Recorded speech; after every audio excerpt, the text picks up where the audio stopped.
Em nossa época, testemunhamos o apogeu das finanças globais. Em 2006, a produção econômica mundial valia cerca de 47 trilhões de dólares, ou seja, 47 seguido de 12 zeros. O valor total dos mercados de ações e de títulos era de aproximadamente 119 trilhões de dólares, mais do que o dobro. E o impressionante montante da estranha nova forma de finanças, conhecida como derivativos, era de 473 trilhões de dólares, 10 vezes mais. No verão de 2007, parecia que a Terra se tinha transformado no planeta Finanças. Como nunca antes, o mundo estava interligado. Não apenas por cabos, cargueiros ou aviões a jato, mas por mesas de operações e bancos de investimentos internacionais. Nesta série, vimos como os mercados de crédito, títulos, ações, seguros e imobiliários evoluíram na Europa e na América do Norte. Agora, é hora de contar a história de como essas inovações financeiras conquistaram o mundo. Esta é a história da globalização financeira. A globalização é algo que já é cotidiano, porém, apesar de todas as vantagens de um mundo interligado, perfeitamente exemplificado pelo impressionante e agitado porto de Hong Kong, existe um aspecto negativo na globalização, que é a sua vulnerabilidade. Vulnerabilidade aos choques financeiros, porque as finanças não são uma ciência exata. E vulnerabilidade às forças políticas fora do controle dos banqueiros. A ascensão do dinheiro raramente foi tranquila. Várias vezes se viu pontuada por grandes e dolorosas crises. Há apenas 10 anos, parecia que estas crises tinham uma maior probabilidade de acontecer em mercados emergentes como a Ásia. Mas hoje é o Ocidente que se vê atravessando uma grave crise de crédito, enquanto a Ásia mal parece ter sido afetada. Na verdade, um novo fenômeno define hoje o mundo da economia. Os mutuários norte-americanos recorrem aos economizadores chineses. Uma relação simbiótica entre a China e a América, que eu chamo de chimérica. Mas será que a chimérica salvará esta era de globalização financeira? A arrepiante realidade é que há 100 anos houve uma outra era de globalização financeira, que acabou não com um lamento, mas com um estouro. E não há razão para que isso não aconteça de novo em nossa época.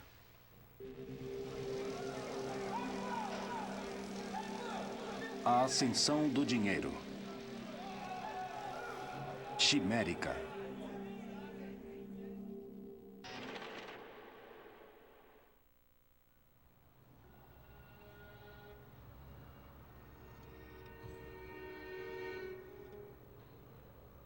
Costumava-se dizer que os mercados emergentes eram lugares onde havia emergências. Investir em lugares distantes pode lhe tornar rico, mas quando as coisas vão mal, isso pode se tornar uma via rápida para a ruína financeira.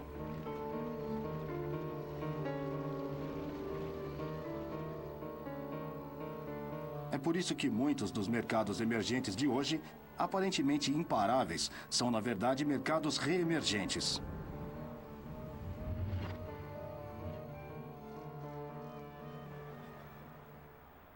Nos dias de hoje, é claro, o maior mercado reemergente é a China. Há quem diga que não existe limite à quantidade de dinheiro que se pode fazer aqui. É certamente verdade que nos últimos 20 anos, o continente seguiu o exemplo dado por Hong Kong e explodiu. Mas esta não é a primeira vez que os investidores estrangeiros se viram para a China para fazer muito dinheiro no país mais populoso do mundo. E da última vez, esses investidores estrangeiros perderam quase tanto dinheiro quanto há pessoas aqui neste país. O maior problema com o investimento em outro país, desde aquela época, é o fato de ser difícil para um investidor em Londres ou em Nova York ver o que um governo estrangeiro ou empresa planeja quando estão a um oceano ou mais de distância. Se o mutuário estrangeiro decide não pagar suas dívidas, o que um investidor pode fazer? A resposta antes de 1914 era brutalmente simples, mas eficaz.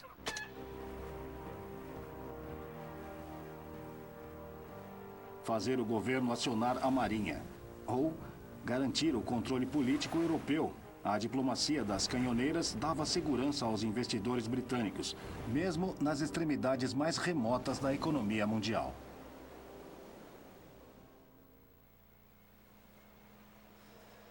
A Marinha Real forneceu o poder de fogo que deu origem à primeira era da globalização e aos seus pioneiros, como William Jardine e James Matheson.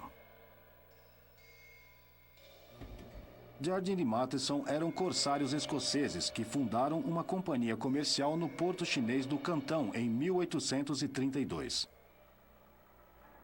Falando sem rodeios, sua linha de negócio mais rentável era a venda de drogas. Transportavam ópio produzido na Índia sob controle do governo britânico para a população de viciados da China, um comércio que o imperador chinês havia proibido. Em 10 de março de 1839, um oficial imperial chamado Lin Zizhu chegou no Cantão com ordens do imperador para acabar com o negócio. Ele bloqueou os armazéns de ópio britânico, impedindo futuras importações. 20 mil arcas de ópio avaliadas em 2 milhões de libras foram confiscadas e literalmente atiradas ao mar.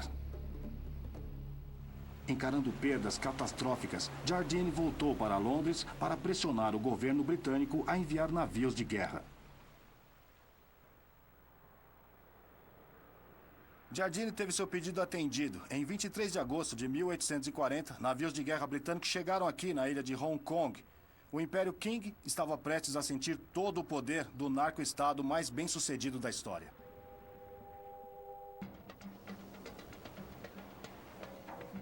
Como Jardine havia previsto, a Marinha Real destruiu as defesas chinesas.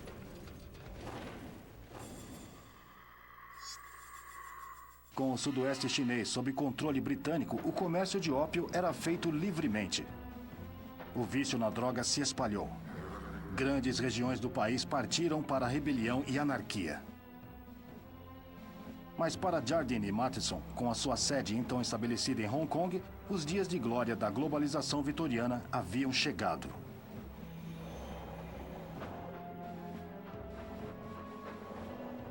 Em 1900, a empresa estava em negócios mais diversificados e respeitáveis. Tinha suas próprias cervejarias, as suas próprias algodoarias. Tinham sua própria companhia de seguros e estradas de ferro, como a que construíram de Kowloon até o Cantão.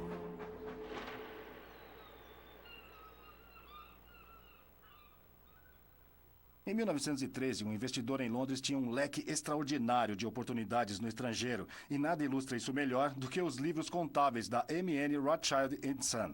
Só uma página de 1913 lista nada menos que 20 títulos estrangeiros, incluindo títulos emitidos pelo Chile, Egito, Alemanha, Hungria, Itália, sem esquecer 11 companhias ferroviárias, incluindo 4 da Argentina, 2 do Canadá e, aqui embaixo, a ferrovia de Kowloon até o Cantão. Pela primeira vez na história, a economia mundial estava de fato unida, por uma combinação de comércio baixo e alta finança. Mas esta primeira era da globalização financeira. Sofreria uma violenta interrupção devido ao primeiro verdadeiro conflito global da história.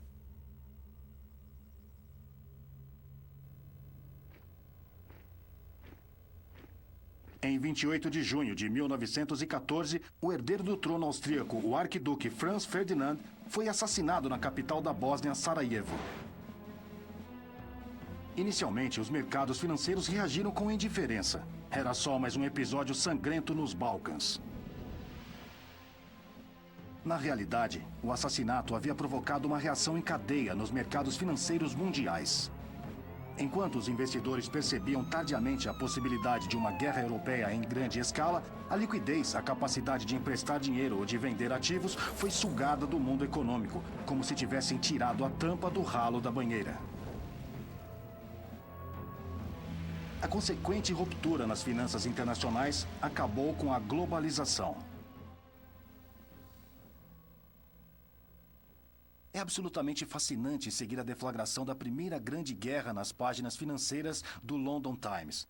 Só em 22 de julho de 1914 é que as pessoas perceberam que o assassinato do arquiduque Franz Ferdinand em Sarajevo, 3 semanas antes, pudesse ter repercussões financeiras.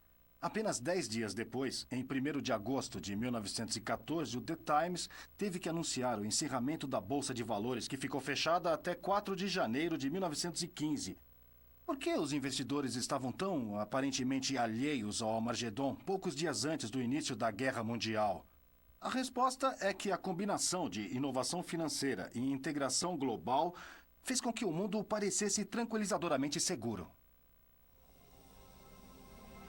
As luzes nos mercados financeiros estavam verdes e não vermelhas, até as vésperas da destruição. Talvez possamos tirar uma lição para a nossa época também. A primeira era da globalização financeira levou uma geração para se estabelecer, mas se desintegrou numa questão de dias. E levaria mais de uma geração para reparar os danos causados pelas armas de agosto de 1914.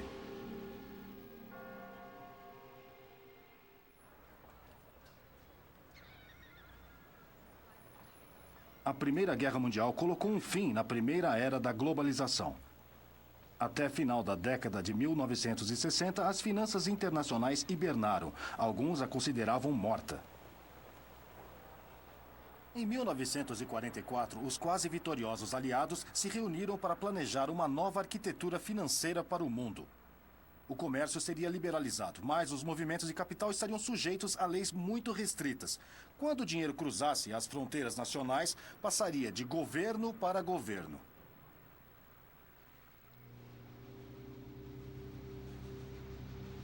Esta nova ordem financeira teria 2 irmãs guardiãs, estabelecidas aqui, em Washington. O Fundo Monetário Internacional e o Banco Internacional para a Reconstrução e Desenvolvimento, conhecida mais tarde como Banco Mundial.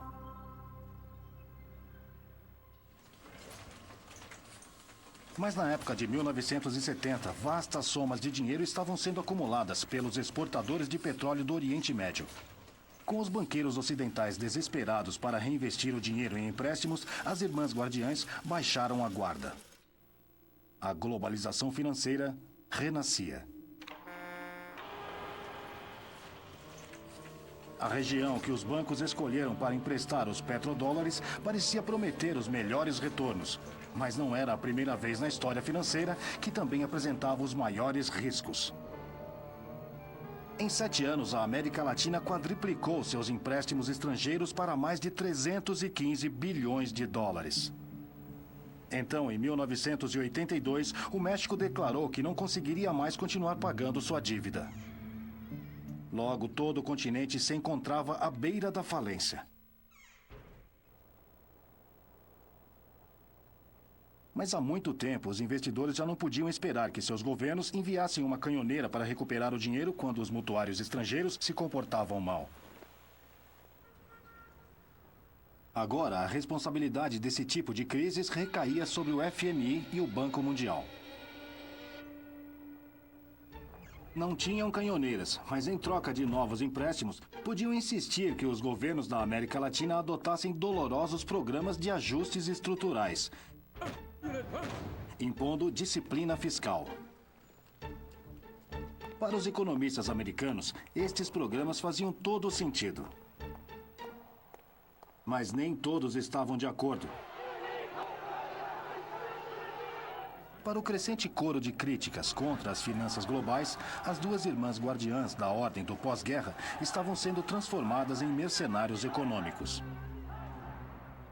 Apontavam uma arma financeira para a cabeça dos governos do terceiro mundo, apoiando ditadores e favorecendo os interesses do imperialismo yanqui.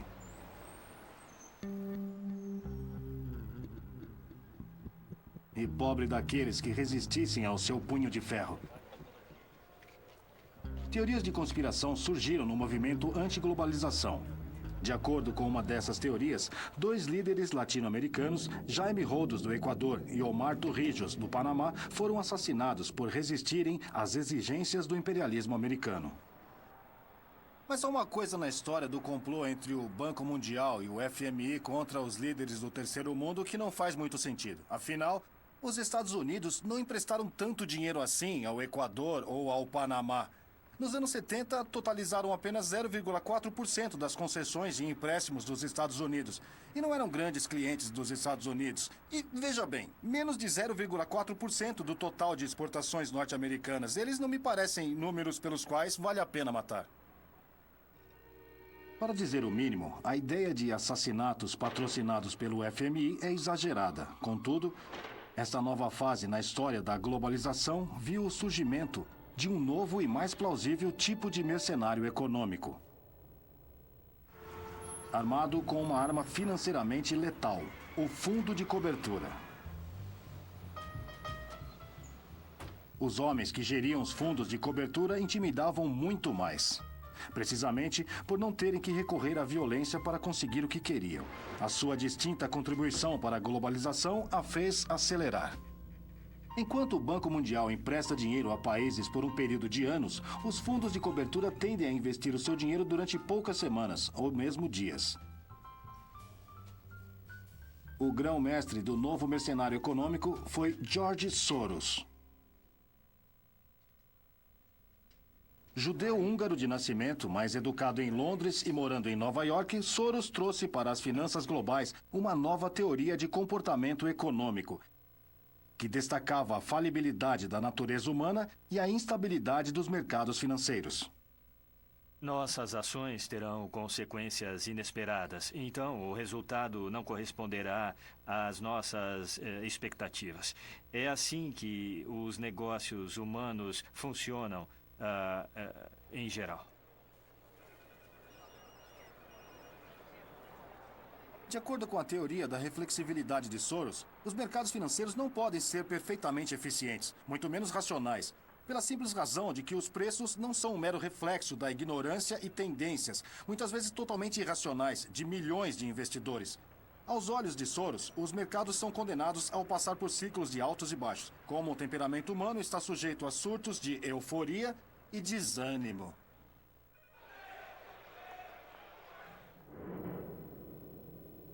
O fundo Quantum de Soros fez milhões com vendas de descoberta. Um tipo de transação que adquire ações ou moeda e as vende na perspectiva futura de que elas perderão o valor. Suas maiores jogadas resultaram de previsões certas sobre perdedores e não vencedores. E a maior delas figura entre as apostas mais especulativas de toda a história financeira. Em 16 de setembro de 1992, com a libra esterlina em sérias dificuldades, eu assisti Soros apostando contra o Banco da Inglaterra. Fiquei convencido de que especuladores como Soros venceriam com certeza em caso de confronto direto com o governo britânico. Era uma questão de simples aritmética. $1 trilhão em dinheiro, negociados diariamente em mercados cambiais estrangeiros, contra as magras reservas de moeda do Tesouro Britânico. Na época, a libra esterlina estava muito ligada ao marco alemão através do MTC, o mecanismo de taxas de câmbio europeu. Quando as taxas de juros alemãs subiram devido à reunificação extremamente dispendiosa do país, as taxas de juros britânicas aumentaram também, prejudicando as pessoas e empresas. Soros calculou que o chanceler britânico Norman Lamont seria obrigado a sair do MTC e a desvalorizar a libra. Foi a maior aposta da vida de Soros. Tinha tanta certeza de que a libra ia desvalorizar que apostou $10 bilhões, mais do que todo o capital do seu fundo. A relação risco-recompensa era desproporcional portanto, parecia ser uma boa especulação ou investimento, se quiser, a desvalorização da libra. Eu estava igualmente convencido de que a libra esterlina teria que desvalorizar, mas tudo que eu podia apostar era a minha credibilidade. Naquela noite, fui ver a ópera A Força do Destino, de Verdi. Uma escolha bem apropriada.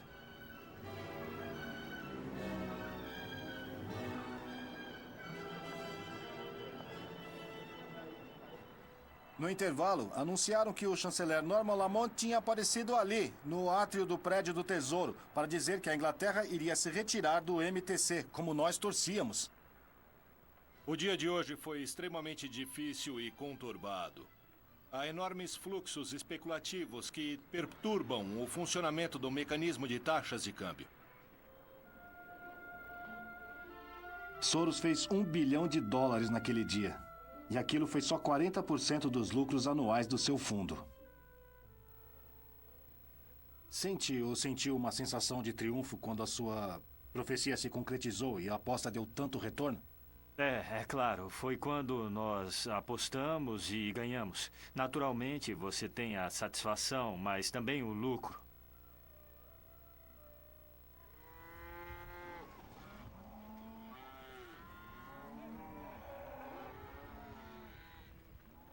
Soros deveu seu sucesso a um tipo de instinto sobre como a manada eletrônica iria se movimentar. Mas até os seus instintos, às vezes, estão errados. Mas e se os instintos pudessem, de alguma forma, serem substituídos por matemática? E se pudessem escrever uma fórmula matemática que garantisse lucros de 2 dígitos? Bem, do outro lado da galáxia financeira, essa fórmula acabara de ser encontrada.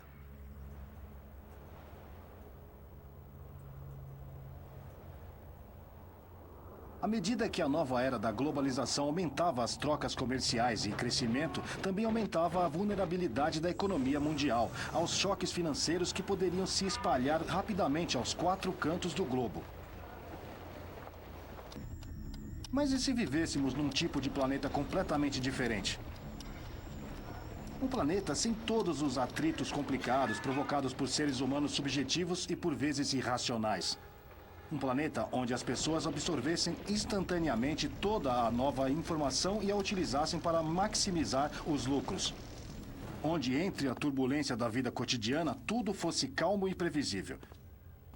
Nesse mundo perfeitamente calculável e eficientemente interligado, uma catástrofe imprevista no mercado de ações seria tão comum como a existência de um adulto 50 centímetros mais baixo que a média do nosso mundo. Aconteceria apenas uma vez a cada 4 milhões de anos de transações. Este foi o planeta imaginado por alguns dos economistas financeiros mais brilhantes dos tempos modernos.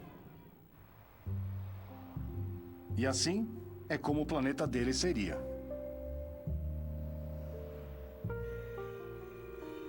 Em 1993, 2 gênios matemáticos chegaram em Greenwich, em Connecticut, com uma grande ideia. Myron Scholes, da Universidade de Stanford, inventou uma teoria nova e revolucionária de atribuição de preços chamada opções. Ele e Robert Merton, de Harvard, foram os quants originais, uma nova geração de especuladores que usava matemática quantitativa para fazer dinheiro. Deste escritório simples, eles planejaram uma revolução financeira global. A ideia de Merton e Scholes baseava no contrato de opção simples. Vamos ver o exemplo de uma ação que vale $100 hoje. Suponhamos que eu ache que ela valerá 200 daqui a 1 ano. Não seria interessante ter a opção de comprá-la ao preço de hoje daqui a 1 ano? Se eu estiver certo, tenho um lucro de $100. Mas se eu estiver errado, tudo bem. Era só uma opção mesmo. O único custo para mim seria o preço da opção em si. A grande questão é, qual deverá ser esse preço? $5? $10? A resposta seria dada por uma fórmula mágica. Os quants se referem a esta fórmula como caixa preta. Bom, vamos olhar dentro da caixa. O desafio que Merton e Scholes enfrentaram era como colocar preço em uma opção para comprar uma determinada ação, numa determinada data futura, levando em conta o movimento imprevisível do preço dela no período intermediário. Quem conseguisse determinar com precisão o preço da opção, em vez de simplesmente tentar adivinhar, mereceria efetivamente o título de gênio. Com um maravilhoso feitiço matemático, os quants deduziram o preço da opção a esta fórmula. Estão um pouco confusos? Está um pouco difícil seguir a matemática? Para os quants estava tudo bem. Para conseguirem fazer dinheiro a partir dessa coisa, precisavam de mercados cheios de pessoas que não faziam ideia de como precificar opções. Nos seus primeiros 2 anos, a empresa de Merton e Scholes, a Long Term Capital Management, fez muito dinheiro ao vender opções que nunca eram executadas porque os compradores erravam as previsões. A Long Term acertava. Também tiveram sucesso ao comprar todo tipo de títulos, os que os gênios matemáticos achavam ter preços errados. Os vendedores de carros de Connecticut nunca foram tão bem. Reconhecidamente, para gerar estes enormes lucros, a Long Term tinha que pegar empréstimos. Esta alavanca financeira adicional os permitiu apostar mais do que o seu próprio dinheiro. Em agosto de 1997, o capital do fundo era um pouco menos de 7 bilhões de dólares, mas os ativos financiados por empréstimos somavam 126 bilhões. Poderíamos pensar que meros acadêmicos como Merton e Scholes teriam ficado muito assustados com esta dívida enorme. Mas não ficaram. De acordo com sua fórmula matemática mágica, o risco era praticamente nulo, mesmo com financiamentos tão altos. Além do mais, a Long Term recorria a estratégias de transações múltiplas e supostamente não correlacionadas, cerca de 100 ao todo, com mais de 7.600 posições diferentes. Uma dessas por dia ia mal, ou possivelmente até duas. Mas certamente todas as apostas não poderiam ir mal ao mesmo tempo. A Long Term negociava em mercados por todo o mundo. Mas o maior negócio da empresa era vender opções nos mercados de ações norte-americanos e europeus. Opções que eram cobradas se houvesse grandes oscilações no preço futuro das ações. Na época, os preços altos que estas opções obtinham implicavam que os mercados se tornariam particularmente voláteis. Mas a Long Term achou que isso estava errado.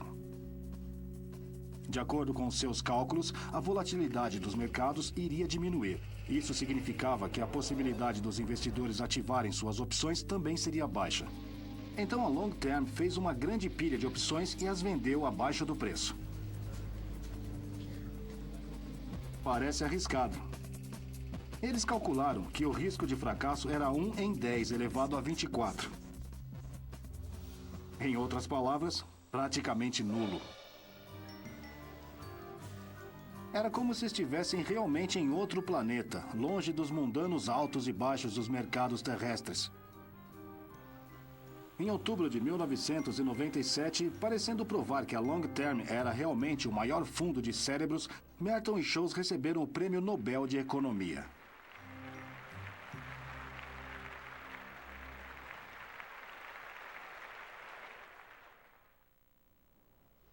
Parecia que o intelecto havia triunfado sobre a intuição, como se a ciência tivesse superado o risco. Equipados com a sua caixa preta mágica, os sócios da LTCM pareciam estar prontos para fazer dinheiro muito além dos sonhos mais ousados, até mesmo de George Soros. Então, no verão de 1998, quando todos os gestores de fundos de cobertura relaxavam em seus iates, aconteceu algo que ameaçou arrebentar a tampa da caixa preta dos vencedores do Prêmio Nobel. A realidade começou a se comportar mal.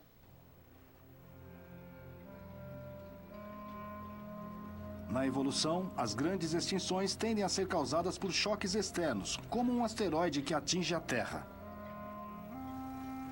Na segunda-feira, 17 de agosto de 1998, um asteroide gigante colidiu contra o planeta Finanças. E, surpresa, caiu do outro lado do mundo, no mercado emergente particularmente volátil.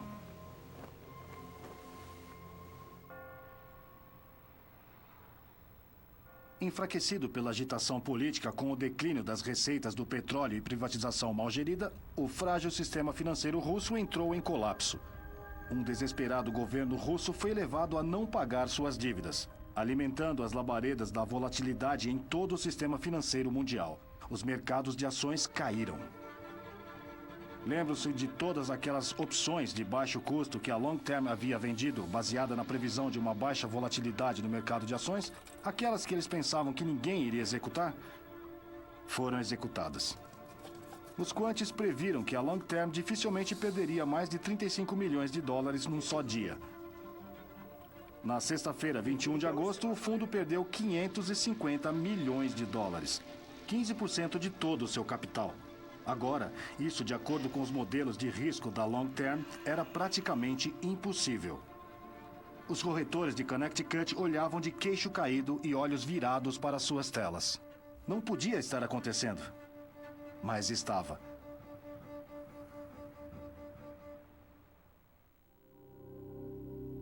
No final do mês, a Long Term tinha desvalorizado 45%. A única chance de sobrevivência era encontrar um nobre investidor que o salvasse. E o investidor mais poderoso da cidade era ninguém menos que George Soros. Era a maior humilhação. Os quantes do planeta Finanças implorando ajuda ao profeta da reflexibilidade irracional e inquantificável. Deve ter sido uma reunião muito tensa. Se lembra da atmosfera na sala? Eu lembro que ele veio para o café da manhã, não estava de todo tenso porque... claro, ele estava tenso, mas eu não, porque eu não ia investir o dinheiro. Não haveria nenhum investidor salvador para a Long Term. Eu achei que era muito perigoso e que eu não tinha capital suficiente. E, de fato, era necessária a ação coordenada de todos os bancos para salvar a LTCM.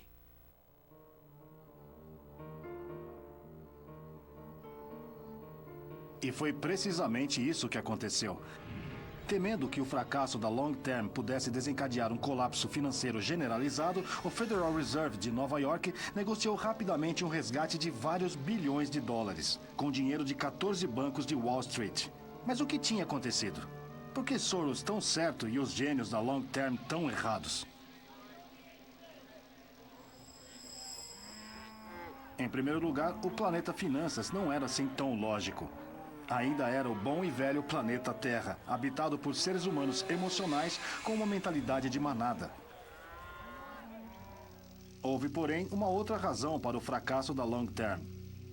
Seus modelos de risco trabalhavam com dados correspondentes a apenas 5 anos. Se tivesse recuado pelo menos 11 anos, teria visto o colapso do mercado de ações em 1987. E se tivessem recuado 80 anos, teriam visto a última grande inadimplência russa após a Revolução de 1917. Sendo honesto, os vencedores do Prêmio Nobel sabiam muito de matemática, mas não o suficiente de história. Eles entendiam perfeitamente a bela teoria do planeta Finanças, mas não a realidade caótica do planeta Terra. E simplesmente por isso, a gestão de capital a longo prazo se transformou na má gestão de capital a curto prazo. A grande questão está em saber se uma crise dessas poderia surgir hoje, 10 anos depois, mas dessa vez envolveria tantos fundos de cobertura e seria em escala tão grande que simplesmente não poderia ser resgatada. A resposta para essa pergunta não está em outro planeta, mas do outro lado deste aqui.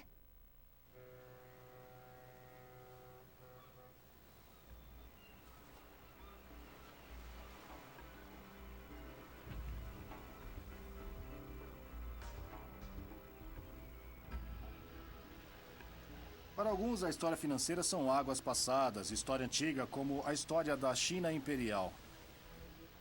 Alguns jovens corretores nem sequer se lembram da crise asiática de 1997 e 1998. Na verdade, aqueles que entraram no mercado depois de 2000 tiveram 7 anos muito bons. Os mercados de ações mundiais estavam em alta, assim como os mercados de títulos, como os mercados de bens, como os mercados de derivativos. Na verdade, todos os mercados de ativos cresceram, assim como os mercados daqueles produtos que têm grande procura quando os bônus são elevados, como iates de luxo.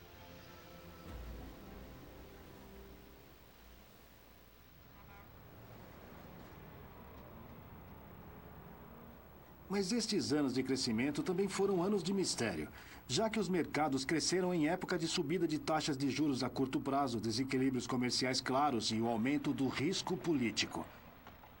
A chave para este aparente paradoxo está aqui, na China.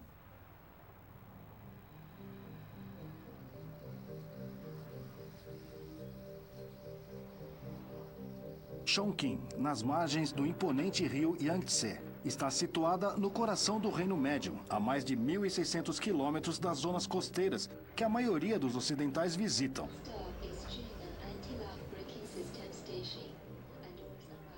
Esta é a cidade com a maior taxa de crescimento do planeta.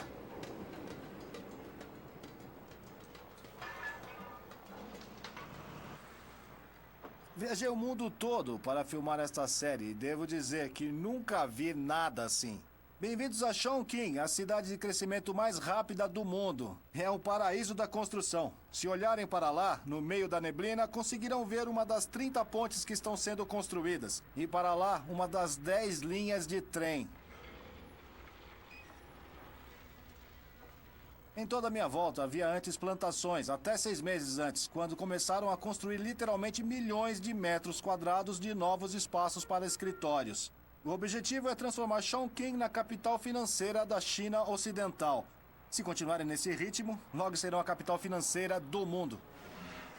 Graças a um crescimento como este, existem hoje 345 milionários na China e mais de 100 bilionários. A China não se limitou a deixar a era colonial para trás. A economia de maior crescimento mundial conseguiu evitar também o tipo de crise que surge periodicamente em outros mercados emergentes. Uma das razões para a ascensão sem crise da China tem sido o fato de que a maior parte do investimento chinês não é financiado por estrangeiros, mas das próprias poupanças do país. Houve investimento estrangeiro, mas grande parte tem sido investimento direto, na forma de coisas como fábricas, que não podem ser facilmente liquidadas em casos de crise. As poupanças chinesas se tornaram tão grandes nos últimos anos que fizeram a globalização tomar uma incrível mudança de rumo. Anteriormente, eram os ingleses ricos que emprestavam dinheiro aos países pobres da Ásia, mas agora os chineses que emprestam dinheiro aos americanos ricos. Sejam bem-vindos ao estranho e novo país híbrido da China e da América. E é que eu chamo Chimérica.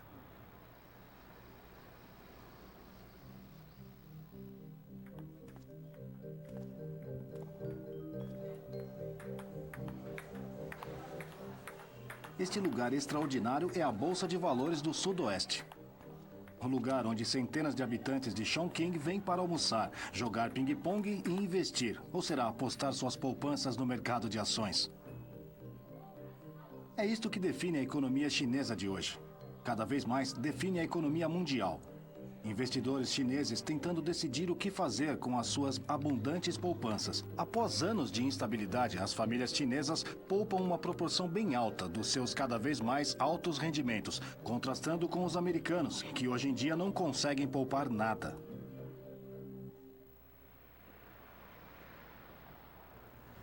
As poupanças chinesas são tão elevadas que, pela primeira vez em séculos, a direção do fluxo de capital já não é do Ocidente para o Oriente, mas do Oriente para o Ocidente.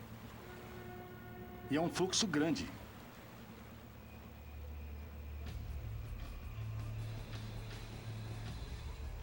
Em 2007, os Estados Unidos precisavam tomar emprestado cerca de 800 bilhões de dólares do resto do mundo.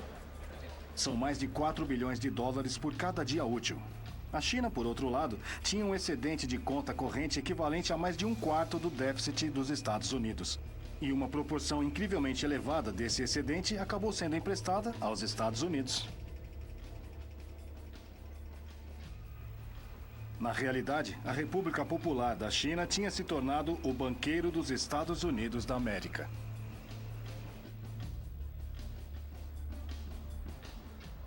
Pode parecer um pouco bizarro. O americano médio tem um rendimento de cerca de 44 mil dólares por ano, enquanto o chinês médio, apesar dos mais de 100 bilionários no país e todos esses sinais de ostentação aqui no centro de Chongqing, recebe cerca de 2 mil dólares. Então, por que o segundo emprestaria dinheiro ao primeiro, que é quase 22 vezes mais rico? Bem, eis como isso funciona.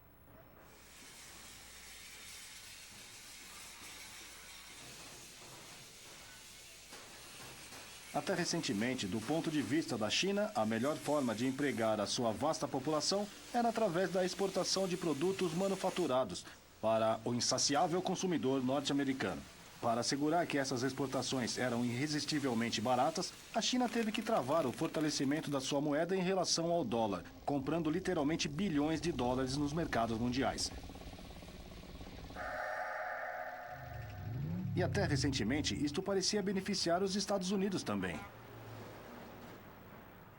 Aqui na América, a melhor forma de manter os bons tempos dos últimos anos tem sido através da importação de bens chineses baratos em grandes quantidades e vendê-los em hipermercados como este.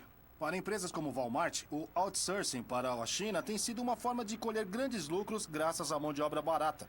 Só em 2006, o Walmart comprou nada menos que 9 bilhões de dólares em bens da China. Mas, ao mesmo tempo, ao vender bilhões de dólares em títulos ao Banco Popular da China, os Estados Unidos têm pago taxas de juros muito menores do que pagariam em situação normal.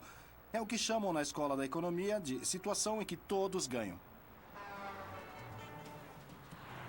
Este é o maravilhoso mundo do país dual, da Chimérica, responsável por 33% da produção econômica mundial e mais de metade de todo o crescimento global dos últimos 8 anos.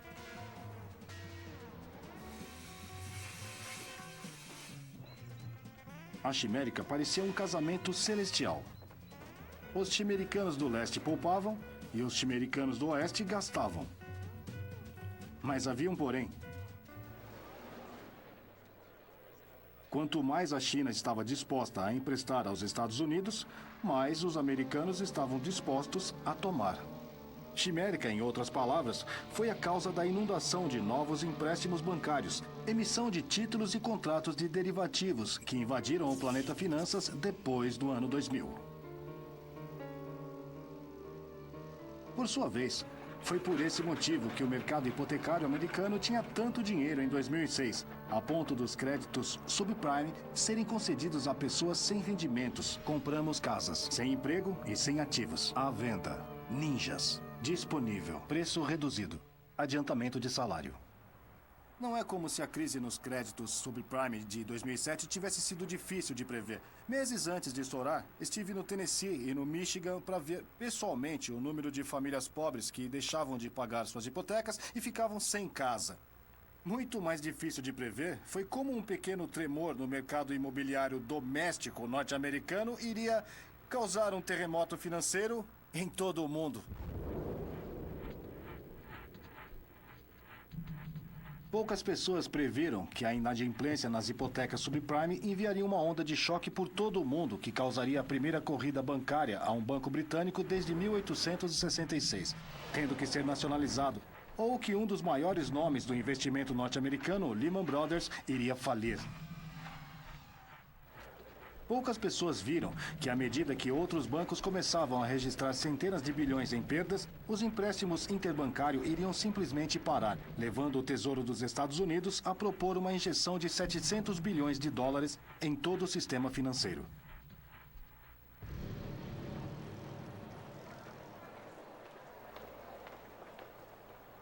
Com certeza, em junho de 2008, a chegada de uma recessão americana parecia mais ou menos inevitável, mas o fim do mundo? Ao olhar para as ruas de Hong Kong, não vejo grandes sinais de recessão aqui. Será que a metade chinesa da Chimérica se desligou totalmente da metade americana? A ideia de que a China conseguirá de alguma forma sair ilesa da crise americana é certamente sedutora. Apesar do declínio das exportações para o Ocidente em recessão e do colapso da Bolsa de Valores, a explosão da procura interna parece manter a economia chinesa crescendo pelo menos 8% ao ano. Mas lembre-se, já passamos por isso. Há 100 anos, na primeira era da globalização, muitos investidores pensavam que havia uma relação simbiótica semelhante entre o centro financeiro mundial, a Inglaterra, e a economia industrial mais dinâmica da Europa. Essa economia era da Alemanha. E a quebra dessa relação acabou em guerra. Guerra declarada à Alemanha. Como antes de 1914, existia uma linha tênue que separava a simbiose da rivalidade e do conflito. De acordo com uma estimativa, o produto interno bruto da China poderá ultrapassar os dos Estados Unidos em 2027. Nessa altura, argumentam alguns críticos do comércio livre, poderá não ter restado nada da indústria norte-americana. E quanto pior for a situação nos Estados Unidos, mais essas reclamações vão ganhando força. No dia de hoje, em que a Bolsa de Valores de Hong Kong caiu fortemente, é tentador perguntar se haverá algo que possa desencadear uma queda comparável na globalização, como a que ocorreu em 1914. A resposta óbvia é uma espécie de conflito entre os Estados Unidos e a China, seja ela devida ao comércio, a Taiwan, ao Tibete ou a qualquer outra discórdia difícil de prever. O que começa como uma competição por medalhas olímpicas pode acabar numa batalha por dólares se um dia os chineses decidirem cancelar sua linha de crédito ao Império Americano. Talvez, como o seu nome sugere, a Chimérica não passe de uma quimera, o monstro mitológico das lendas antigas, que era metade leão, parte bode e parte dragão.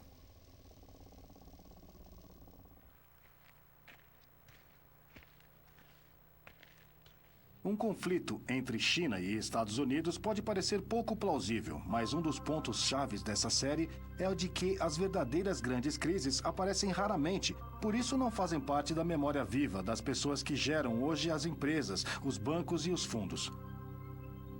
Só porque todos os cisnes que vimos até hoje são brancos, não quer dizer que não haja cisnes pretos.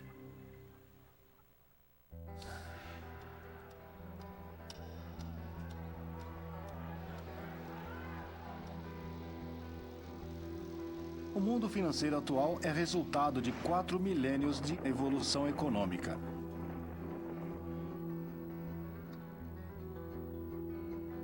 Mas apesar da inédita complexidade e diversidade do sistema financeiro moderno, o planeta Finanças continua tão vulnerável como sempre ao velho problema de altos e baixos, da exuberância irracional e da depressão maníaca. Talvez toda essa complexidade tenha, na verdade, aumentado a nossa vulnerabilidade à crise. Por 4.000 anos, desde a antiga Mesopotâmia à China moderna, a ascensão do dinheiro tem sido um dos fatores-chave no progresso humano. Uma história extraordinária de inovação, intermediação e integração.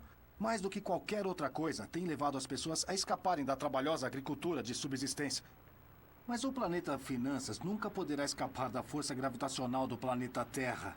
Porque os quantes nunca puderam prever com precisão o fator humano. A nossa tendência de subestimar a probabilidade de existirem cisnes pretos, a nossa propensão para passar da euforia à melancolia, a nossa incapacidade crônica de aprender com a história. É por isso que o curso da história financeira, como a maior das emoções humanas, o amor, nunca corre suave e nunca correrá. Nem mesmo aqui, no mágico e muito provavelmente mítico país da Chimérica.